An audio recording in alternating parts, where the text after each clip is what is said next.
Hello John, I am Riaz Ravat, Deputy Director of St Philip's Centre. St Philip's Centre is a registered charity.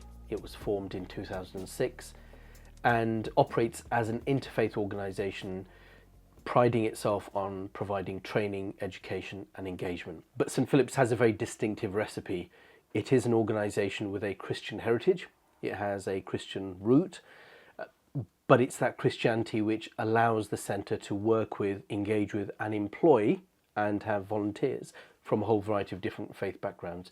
The key point to note is St Philip's Centre is not a representative body. St Philip's Centre is a resourcing interfaith organisation. We very much see our role as helping organisations to help themselves by navigating issues of religion and belief in society. We're here in the city of Leicester, and I've just taken the taxi from the train station to St Philip's. It's a diverse city. It's known as a multicultural city. How does the location, being actually in the city, influence the work that you do? How is the location important to the work that you do? Leicester is the most multi-faith city in the country. It tells the story of the centre and its existence. Our physical location of the centre, we are across the road from a mosque and a church, also describes and serves as a reminder about why we exist. In this diversity, we feel that we have an opportunity to try out innovative ideas, to look at ways of peace building, and to then showcase that not only within the city and within the county, but also much further afield. So you describe the St Philip's Centre as kind of a resourcing organisation. What does the day-to-day work of the organisation look like? The largest footprint of our work is schools.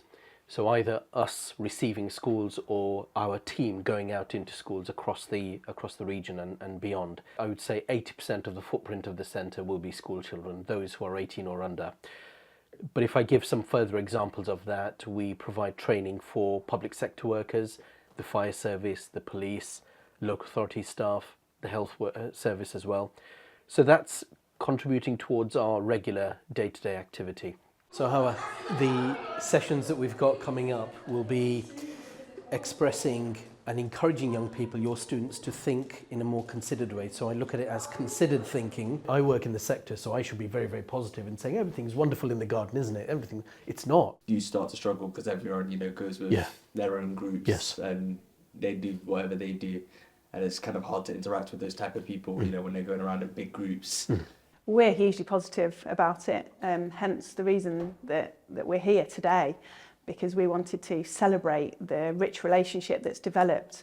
We have about 4,000 students at any one time on our roll, so we're reaching a huge percentage of the city. So if we look at the smaller areas that the city is broken down into, if we can cascade 4,000 people into 8,000, 12,000, which we very easily do once our students go out into those communities, then that can only be a positive thing. Alongside that, to maintain the Christian heritage of the centre, we have a church-facing side of work. And this is where colleagues are working with church congregations to understand and to educate and to assist them in understanding their neighbours. So sometimes we use the term religious literacy. I get the feeling that that's something that the centre is really trying to build. Religious literacy, or religious and belief literacy, is fundamental to the work of the centre. We see very much our role as helping organisations to help themselves. The work we do with new police recruits, with those from the fire service, health service workers, is about helping public sector organisations or public bodies to be more sensitive and receptive to the needs of their communities. Is there a sense in which you're a kind of interlocutor or broker between different religious groups and different political civic agencies in Leicester as well? Because St Philip's Centre is not a representative body, because we are a resourcing organisation, we are able to have that honest broker role. We are able to mediate, balance, bring people together. We don't have a membership criteria which excludes certain faiths or beliefs from being part of our work. If you look at our schools work, which is arguably the most explicitly inclusive area of work that we have so many different backgrounds and beliefs and currencies that take place, that take part in that. Can I ask you about the unrest in 2022? That was on the national news, it was in the global news. Did that unrest mean that multiculturalism had failed in Leicester? I believe that the old model, or that particular model of multiculturalism, had run its course. That's not to say that multiculturalism has failed. What we were looking at is a culmination of suspicion, indifference, a lack of awareness and ignorance between many of our communities, not just some of the sizable ones within the city. Disorder doesn't just happen overnight. Disorder happens because the seeds were planted many years before. And the challenge for us is that how have we got here? How have we got to a place where Leicester, as the most multicultural city, multi-faith city in the UK, allowed this to happen, enabled this to happen? And so for me, the lessons from that were that we need to create more and more and more arenas of mixing. Back in 2019, we sensed that there were some tensions between some of our communities, and we ran a project related to that. I think what happened with 2022 were the number of organisations that were surprised by the disorder. If you are an interfaith organisation with any credibility, you have to be ahead of the curve. You have to spot the signs before it tips over. And what we were able to do on the back of that, on the back of the 2022 disorder, is to almost in a way crystallise some of the wider underlying issues. How did the St Philip's Centre respond to the unrest of 2022? What has the centre been doing?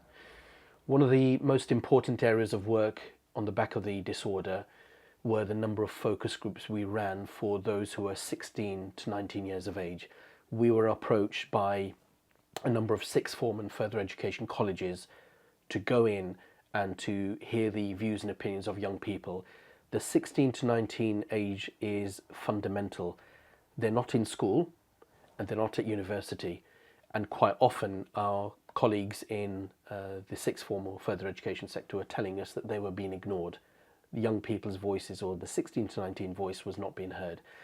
And so we ran a series of focus groups which included some individual as well as collective exercises to hear the views and opinions of young people about why they felt the disorder had occurred. And a number of lessons were learnt from there. One was around particularly social media, that social media platforms had a very key role to play in the sense that the social media channels that they were accessing were very partisan and very short, without any nuance and without any perspective. But also, secondly, in relation to that, young people were not surprised that the situation had occurred. They were not surprised by that. Riaz, you have lots of experience in interfaith, locally in Leicester, nationally and internationally. From that experience, how significant would you say interfaith is to building social capital? Interfaith organisations have a vast reservoir of capital and skills and knowledge. Capital through bricks and mortar, skills and knowledge through humans, through the ability to work with people across many parts of society. The volunteer time and the commitment that faith communities contribute towards alleviating poverty, for example, is vast, is quite considerable. Thank you, Riaz. Thank you.